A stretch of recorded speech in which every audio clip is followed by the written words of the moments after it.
नमस्कार और स्वागत है हमारे चैनल पर। आज हम श्रीमद् भगवद गीता का 9वां अध्याय शुरू कर रहे हैं, जिसका नाम है राजविद्या राजगुह्य योग। अर्थात यह अध्याय है सभी विद्याओं का राजा और सबसे गुप्त ज्ञान का योग। सरल शब्दों में कहें तो यह अध्याय हमें भगवान का सबसे उच्च, पवित्र और अद्भुत रहस्य बताता है, जो मनुष्य को जन्म और मृत्यु के बंधन से मुक्त कर परम सत्य की ओर ले जाता है।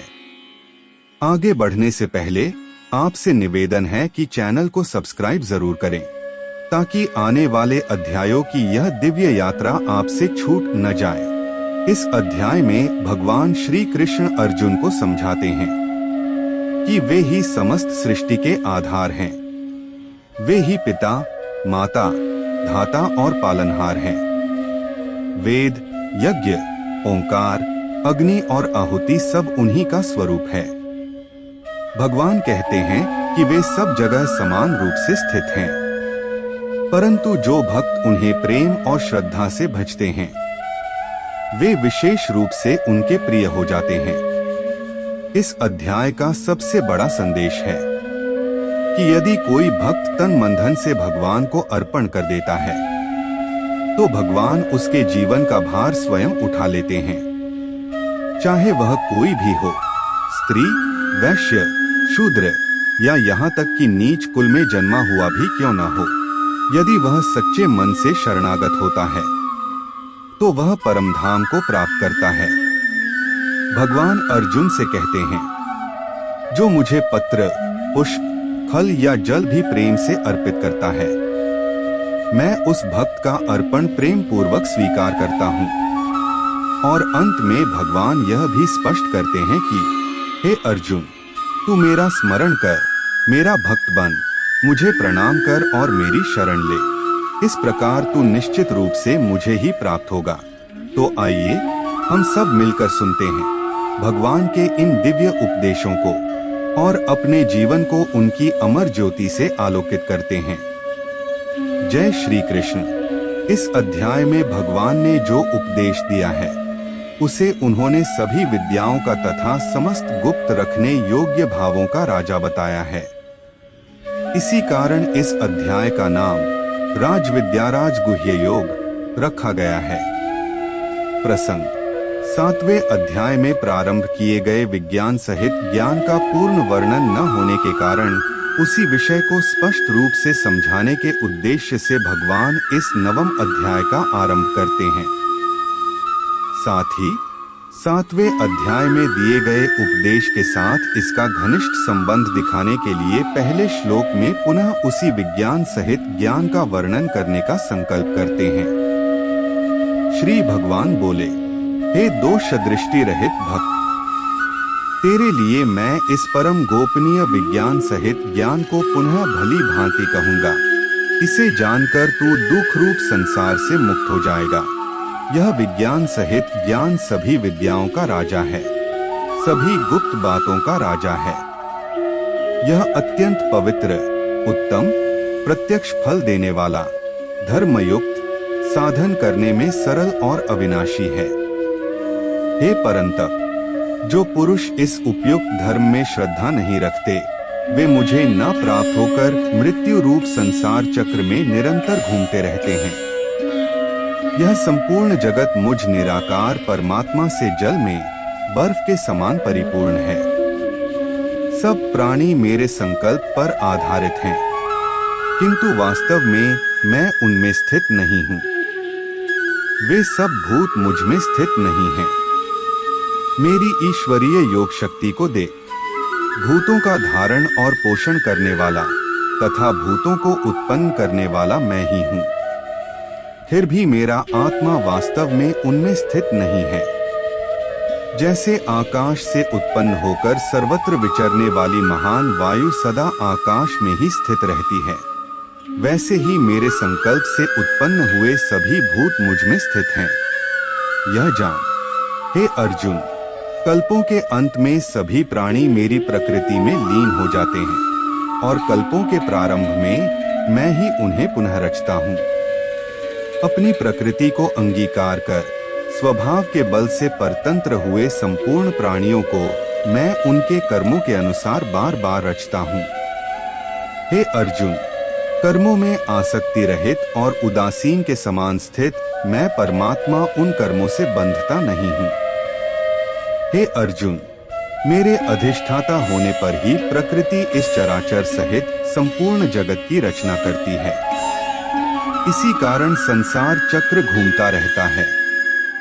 जो मूर्ख जन मेरे परम भाव को नहीं जानते, वे मनुष्य शरीर धारण करने वाले मुझ संपूर्ण प्राणियों के महान ईश्वर को तुच्छ समझते हैं।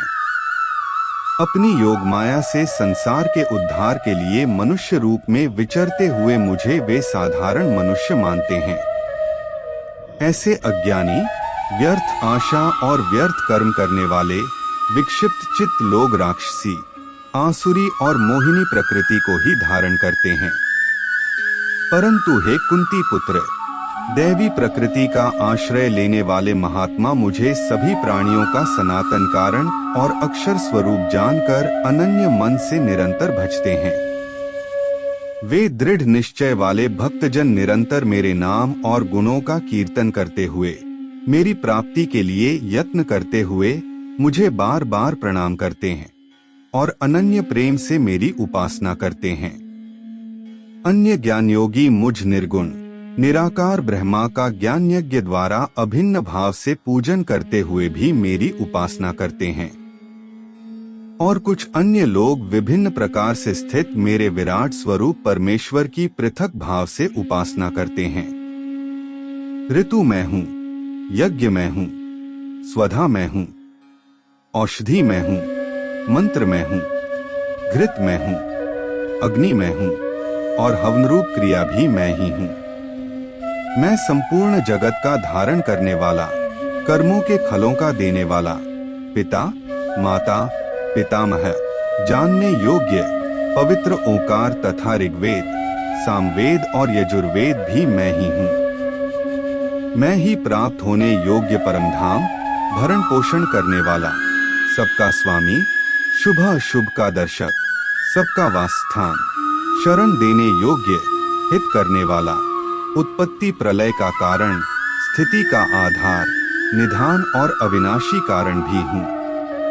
मैं ही सूर्य रूप से तपता हूँ, वर्षा का आकर्षण करता हूँ और उसे बरसाता हूँ। हे अर्जुन, मैं ही अमृत और मृत्यु हूँ और सत सत भी मैं ही हूँ। तीनों वेदों में कहे गए सकाम कर्म करने वाले, सोमरस पीने वाले और पाप रहित पुरुष मुझे यज्ञों द्वारा पूजकर स्वर्ग की इच्छा रखते हैं। वे स्वर्ग लोक जाकर दिव्य देवताओं के भोगों का आनंद लेते हैं। लेकिन जब उनका पुण्य क्षीण हो जाता है, तब वे पुनः मृत्यु लोक में आ जाते हैं। इस प्रकार सकाम कर्म और भोग की इच्छा रखने वाले पुरुष बार बार स्वर्ग और पृथ्वी के बीच आवागमन करते रहते हैं। परंतु जो अनन्य प्रेमी भक्त निष्काम भाव से निरंतर मेरा भजन करते हैं, उनके योग क्षेम का वहन मैं स्वयं करता हूँ। हे अर्जुन, यद्यपि श्रद्धा से युक्त जो सकाम भक्त अन्य देवताओं की पूजा करते हैं, वे भी मुझे ही पूजते हैं, किंतु उनका वह पूजन अविधि पूर्वक अर्थात अज्ञान पूर्वक है, क्योंकि सभी यज्ञों का भोक्ता और स्वामी मैं ही हूँ। परंतु जो मुझे तत्व से नहीं जानते, वे पुनर्जन्म को प्राप्त होते हैं। देवताओं को पूजने वाले देवताओं को प्राप्त होते हैं, पितरों की पूजा करने वाले पितरों को, भूतों की पूजा करने वाले भूतों को और मेरा पूजन करने वाले भक्त मुझे ही प्राप्त होते हैं। इसी कारण मेरे भक्तों का पुनर्जन्म नहीं होता। जो भक्त प्रेम से पत्र, पुष्प, फल या जल मुझे अर्पित करता है, उस शुद्ध हृदय वाले निष्काम प्रेमी भक्त का अर्पण मैं सगुण रूप में प्रकट होकर प्रेम पूर्वक स्वीकार करता हूँ।